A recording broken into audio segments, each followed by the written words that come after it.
Lyra. My brother just bought his third beach house. Mom announced at dinner, clinking her glass like she was hosting an award show. Now that's success. Not everyone is born with the same drive. Everyone laughed, except me. I smiled politely, pretending her words didn't burn. That's great, Mom. She leaned forward, eyes sharp behind her pearls. Clara, you never had the status for things like that. You've been this way since childhood, always content with less. The laughter came again, louder this time. Even my father smirked. My brother Ethan looked at me across the table, his designer watch glinting under the chandelier. You should come see the new place sometime, he said smugly. It's right on Seabreeze Avenue. Ocean view, infinity pool. Real luxury, not that downtown apartment you're still renting. My nails dug into my palm under the table. He didn't know. None of them did. My husband squeezed my knee gently, a silent question. Now? I shook my head slightly. Not yet. Mom poured herself more wine, smirking. Well, not everyone can have a beach house. I looked up, meeting her gaze for the first time all evening. My voice came out calm, almost soft. Actually, Mom, some of us already do. The laughter died instantly. Ethan frowned, confused. What are you talking about? I took a slow sip of water and smiled. I'll explain after dessert. The air in the dining room shifted, a sudden, heavy stillness beneath the soft hum of the chandelier. My brother's wife, Vanessa, glanced between us, her fork frozen halfway to her lips. Mom frowned. What do you mean, you already do? I smiled faintly. Exactly what I said. Ethan laughed nervously. You? Own a beach house? Please. You can barely keep up with your downtown rent. That one stung. But I kept my voice steady. That's what you think. Mom rolled her eyes. Clara, don't make a fool of yourself. Your brother worked hard for what he has. I leaned back, letting her words echo. I'd worked too, just differently. When Ethan had gone through his crisis phase 2 years ago, he needed a place to impress investors fast. He'd ask me for help. He didn't know the property on Seabreeze Avenue belonged to a silent owner listed under an LLC, my LLC. Every month, his company wired rent automatically, thinking it was going to a corporate investor. The investor was me. And tonight, surrounded by their smug faces, I realized it was time to let the truth breathe. My husband caught my eye and gave a subtle nod. Permission granted. I placed my napkin on the table. Mom, I said, remember that beach house Ethan's been bragging about? She smiled proudly. Of course. What about it? I tilted my head slightly. I hope he's been treating it well. I'm his landlord.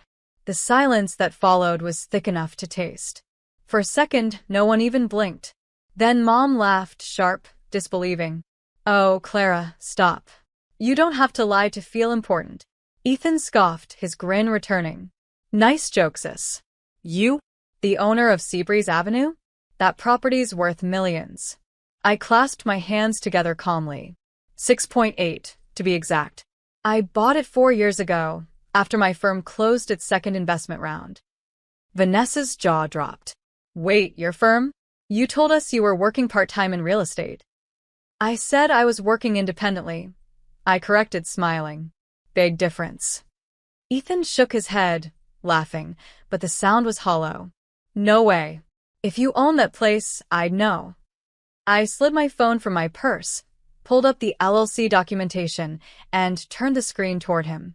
The color drained from his face as he read the company name, Hallbrook Estates, LLC. The same name he'd seen at the top of every rental invoice for years. He swallowed hard. That's you. I nodded slowly. That's me. You've been renting for me for 30 months. I appreciate how punctual you've been with payments. Dad's wine glass slipped from his hand, shattering against the floor. Mom sat frozen, her face pale.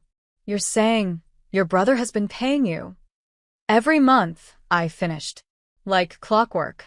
My husband reached over, smirking. Guest dinner's on them tonight. Ethan pushed his chair back, so hard it screeched against the floor. That's not possible, he muttered. You're lying. You set this up to humiliate me. Humiliate you? I raised an eyebrow. No, Ethan. I just stopped hiding what you've been too arrogant to see. Mom finally snapped out of her trance. Clara, why would you do something so deceitful? Renting your property to your own brother without saying a word. Because, I said quietly, if I'd told you, you never would have taken it. You'd rather choke than admit I was capable of owning something you envy. Vanessa blinked, still pale. You mean all those renovation requests, new deck furniture, repainting, pool maintenance, were approved by me? I said softly. And yes, every thank you email Ethan sent went directly to my inbox. My father cleared his throat, trying to reclaim authority. Well, that's still improper. Families should be honest about business. I met his eyes, my voice turning sharp. Like you were honest when you used my college savings to bail Ethan out of debt? That shut him up. Mom's lips trembled. You've changed, Clara. You've become cold. I smiled, not bitter, just tired. No, Mom. I stopped begging for warmth from people who only hand me frost. Ethan's hands were shaking now. You think this makes you better than us? I looked him straight in the eye. No. Just equal. Finally equal. The tension was suffocating. Even the chandelier seemed to hum under the weight of it. Ethan's face turned red, not from shame, but rage. You think you can just embarrass me in front of everyone? I built my career.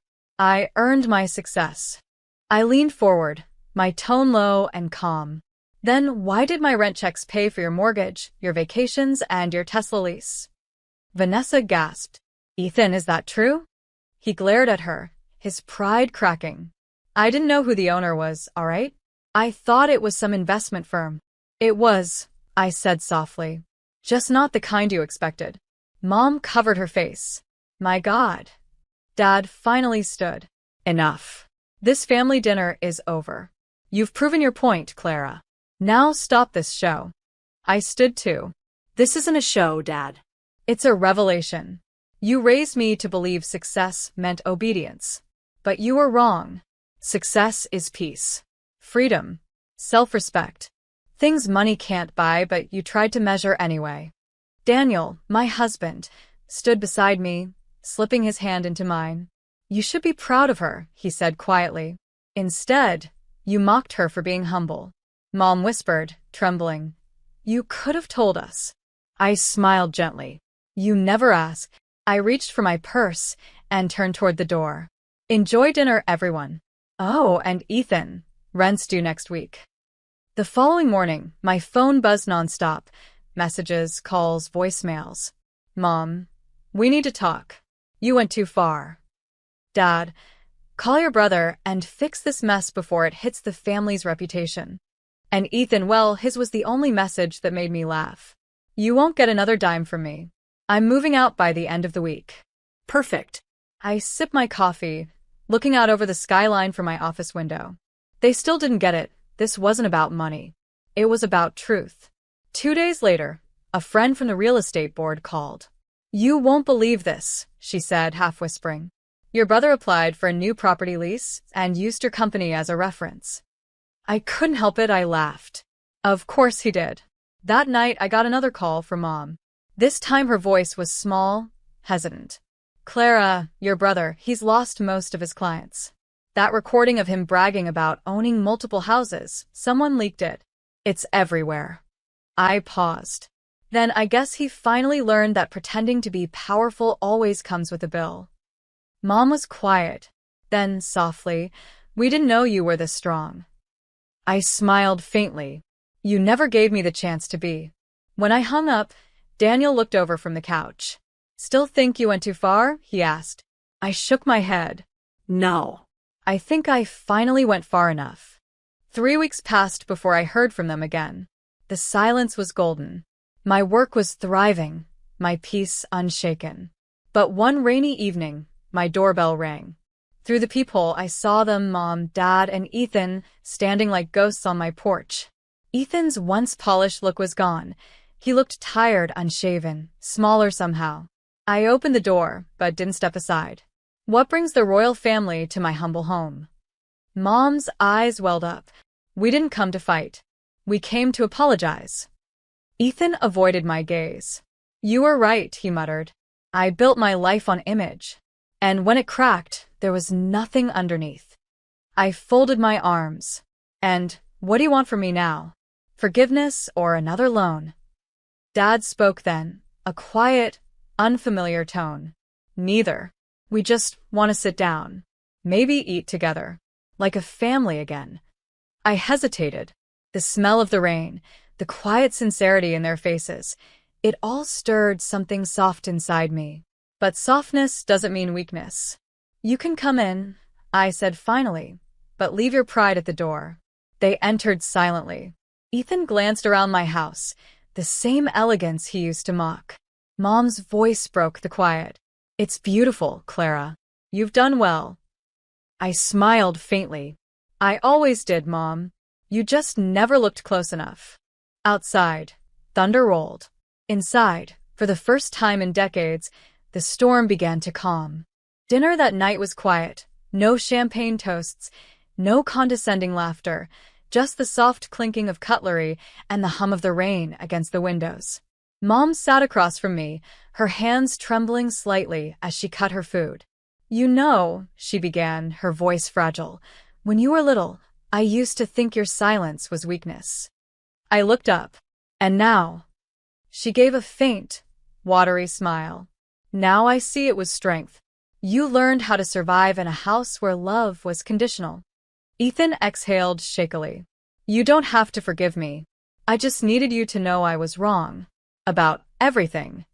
I studied him for a moment, then said softly, Forgiveness isn't a gift, Ethan. It's a process. You'll earn it through change, not words. He nodded, his eyes glassy. I will. Dad, who hadn't spoken all evening, finally looked up. We failed you, Clara. We thought love was hierarchy, that one child shining meant the other could be dimmed. But we were wrong. For a long moment, no one spoke. The air was heavy but healing. I set down my fork and smiled faintly. The past is done. Let's just not repeat it. When they left that night, Mom hugged me, hesitant at first, then tighter, like she'd just realized she could lose me again. As the door closed behind them, I whispered to myself, Peace, the one house I truly own.